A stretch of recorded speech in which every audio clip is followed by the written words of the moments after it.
আজকে আমার বর আমাকে লাঞ্চ রেডি করে দিয়েছে। এখানে আছে দেরাদুন রাইসের ভাত, চিকেন কষা, আর এখানে হচ্ছে টক দই, শসা, আমটা এরকম কেটেছে, দেখো কি সুন্দরভাবে। তো এটা হচ্ছে আমাদের আজকের লাঞ্চ। তো আজকে বরমশাই আমাকে লাঞ্চ রেডি করে দিয়েছে। তো এবার হচ্ছে খাওয়ার পালা। আর এই চিকেনটা হচ্ছে আমি বানিয়েছি। তো স্নান টান করে আমি মানে স্নান করতে যাওয়ার আগে আমি বলে গিয়েছিলাম যে তুমি আমাকে আজকে লাঞ্চ রেডি করে দেবে। তো তাই করেছে আর কি।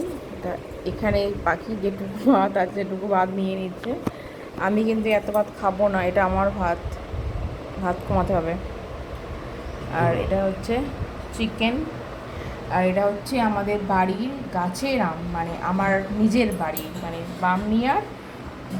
এটা হচ্ছে গাছের আম, আমটাকে মা দিয়েছিল। এই দেখো, এটা হচ্ছে আমাদের আজকের লাঞ্চ।